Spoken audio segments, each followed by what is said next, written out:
Thank you for joining me today. My name is Drew Clements, and I am the Field Program Services Manager covering Southwest Iowa for the Research Center for Farming Innovation. We're going to spend 15 minutes today talking about soybean gall midge and the results that we saw in 2020 trials and some opportunities that we have going into 2021 to try and control this pest. So jump right into it here. Our first slide, map of the state and kind of historically where we have been with soybean gall midge. You can see from the darker orange color there in 2018 where we kind of first identified populations. 2019 then added the red colors to the map, and then the yellow 2020 where we added 4 more counties where soybean gall midge was identified. So there is a definitive path showing that it is moving across the state to the east. It has slowed since 2018, but nonetheless, we need to find a way to control soybean gall midge. 2 products that we tried here in 2020. One was a product called Fortenza by Syngenta. That was a seed treatment product. And the second, Thimet by MBAC, a granular product that goes in furrow, only available in smart boxes. And back over to our map then, you can kind of see a couple of black dots there in Cass County and Shelby County. That's where our Fortenza plots were. And then Sioux County, and again in Cass County, the blue dots where we had a couple of Thimet trials that we helped evaluate. So what were we looking for in these plots? They were not taken to yield, so we didn't have that as a measure of success necessarily, but we were looking to see how bad plants got infected or the severity of infections and how they affected the plant. And so we had a 0 through 5 scoring system, with 0 being absolutely no feeding, clear till 5 where the plant is completely dead. We started our scouting, I guess I should say, after adult emergence in the state of Iowa. That was on June 12th.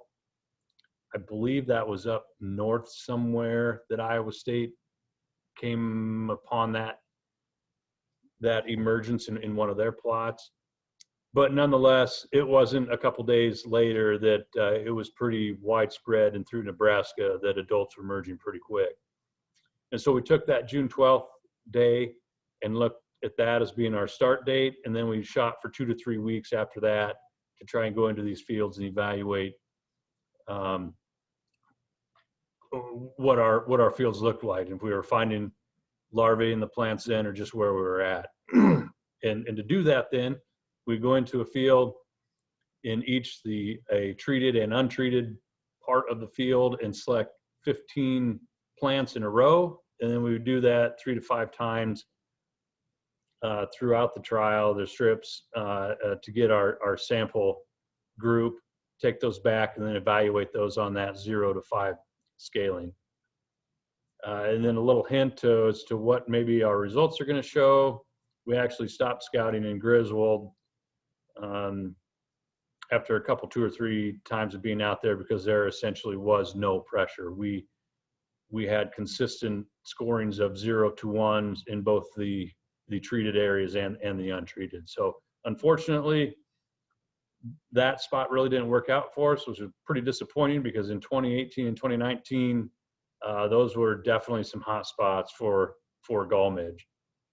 And then a couple pictures there to refresh our minds, our memories, that the adult there, the fly, and the stripes that can be identified on its legs, and then the larvae and the different stages of larvae, with the later larvae being that orange color that's pretty easy to pick out.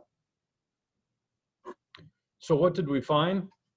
Well, our Fortenza plots that are seed treatment by Syngenta, I thought this was going to be a great product, something you can have applied to the seed, pretty low time commitment to getting this product out in your field. But as we'll talk through it here, we really didn't find anything, and that's going to become more of a function of we didn't have any populations to speak of. So A couple of Fortenza plots. They both look the same. A picture of one of them over there on the right. They were planted with a 16-row planter, and so loaded the planter with the treated seed, went into the field edges and planted 300 feet, picked the planter up, drove another 300 to 400 feet, put the planter back down, planted 300 to 400 feet, and did that a couple, 3 or 4 times going across the boundaries of the fields, or where we butted up to those waterways or crop quarters or what have you. And then they were both corn and soybean rotations, so we're obviously in the soybean year of that rotation. So what did we find? Well, like I say, we did some scouting in those 2 to 3 week intervals. You can see the dates there where we sampled in both of the locations. And again, by the middle of July, we kind of abandoned putting any more effort into scouting because there essentially wasn't anything there. We didn't find any difference in scoring between the treatments. Our pest populations were so low that there a couple of those times we went out there, we struggled to even find any larvae whatsoever, let alone in treated versus untreated strips. And then also to take note that the trials were not taken to yield, so we don't have that data to support anything either. So yeah, that was our Fortenza plot trial effort this year, and unfortunately didn't yield any results, but we're not giving up on it. Talking with the growers, we might have missed the hot spots, or the hot spots might be moving by a mile or two. So we're probably go back to these same areas and try to jump into that area where we think they might be moving to. Obviously showing a trend of moving west to east, so maybe we'll try and move our locations to match that and get some better data going into 2021. Pointer to work here. So this little piano looking piece in Cass County, this is where Iowa State had a plot in 2018 and 2019, and did a lot of trial work and testing the products and traits in that little plot area. And like I said, it was definitely a hot spot in 18 and 19, and then a lot of the data that they were collecting and reporting back in those 2 years, that was definitely one of the locations where that information was coming from. So again, we're kind of disappointed in 2020 that we really missed out and didn't have those populations. Move over to the Thimet then. These were, like I say, a granular product that goes in furrow, only available in smart boxes for handling purposes. So a little limited on the equipment that we could find to get these plots in the ground. And so that kind of dictated where these plots ended up. In the 3 fields that we had in Cass County, all within 3 miles of each other and encompass that same Fortenza plot. So again, we were hoping we were in that hot spot. Unfortunately, we weren't, but same deal. So the trials in Cass County were planted with a 4-row plot planter, insecticide boxes or smart boxes on it. And again, used a 300-foot on, 300-foot off method. So I believe it made a pass down and back, so we ended up with 8 rows, but load the planter up with seed, turned the insecticide on for 300 feet, turned it off for 300 feet, and did that going across the field and then coming back. Again, corn soybean rotations on all these plots, so we're on the corn rotation year. 2 scouting dates, so these were AMVAC products, and so they helped us with some of the evaluating with these, and that's more or less kind of where we fit into this Thimet project, was more on the evaluating more than it was the implementing side. But nonetheless, in Cass County, in those 3 plots that they had out that we helped evaluate with, no scoring differences, no different than the Fortenza. There's no pressure, no bugs out there at all, and if they were, we were doing very good to find them, if any. So we saved the best for last then with the Thimet, and we move up north to Sioux County on some acres owned by Dordt College. And again, where we just kind of stepped in and helped with the evaluation of the product. but doing a little bit of research and asking, we learned that it was planted in a small plot with a 12-row planter, and they actually had 3 treatments in this plot: an untreated, a counter product, and then the Thimet as well on a corn soybean rotation.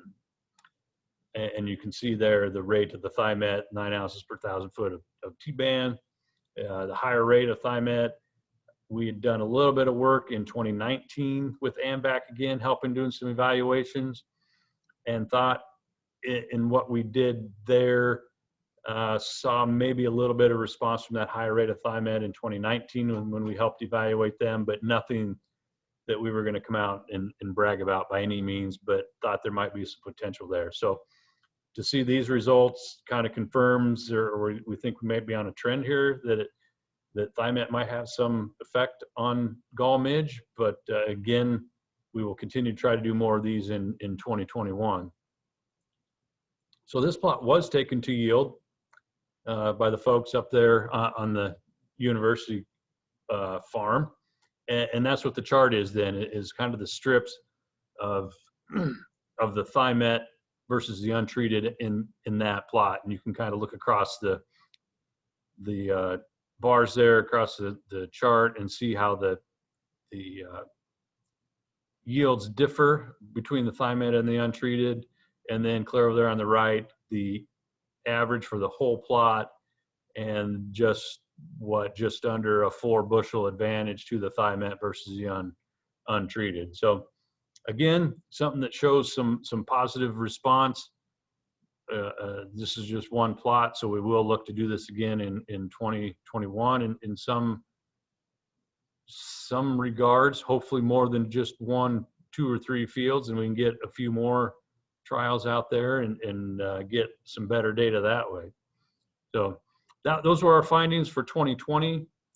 Like I said, not all that exciting information, but at least wanted to get it in your hands and explain what we did find with soybean gall midge. And we'll continue to work with Iowa State on their findings and kind of what their direction for recommendations when they start coming out with those. Definitely be on the same page with them as the products and practices we should be implementing in trials.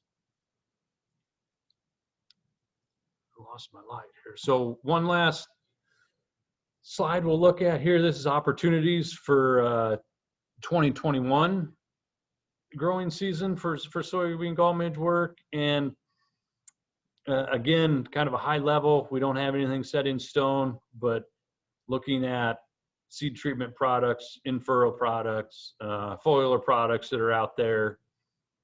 And then if you look over on the right, kind of our idea of what a trial would look like. Again, that on-off type pattern along a field edge or a crop boundary, a waterway, a terrace, those grassy areas. And then, like I say, making a pass with at least 1 pass with the planter, if not 2 or 3 around that edge.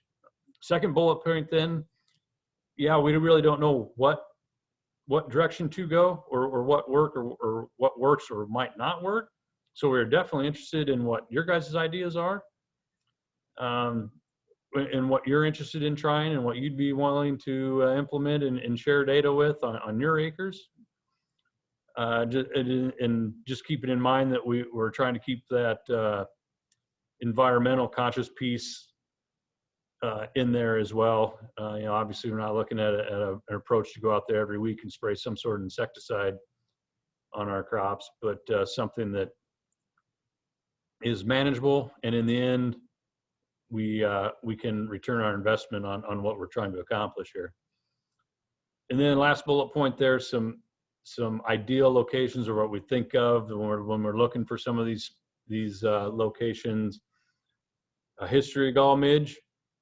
We thought that was obvious in 2020. Obviously that didn't play out, but if we can get in the same area, our chances are probably going to be a lot greater than not having identified the pest at all in the area.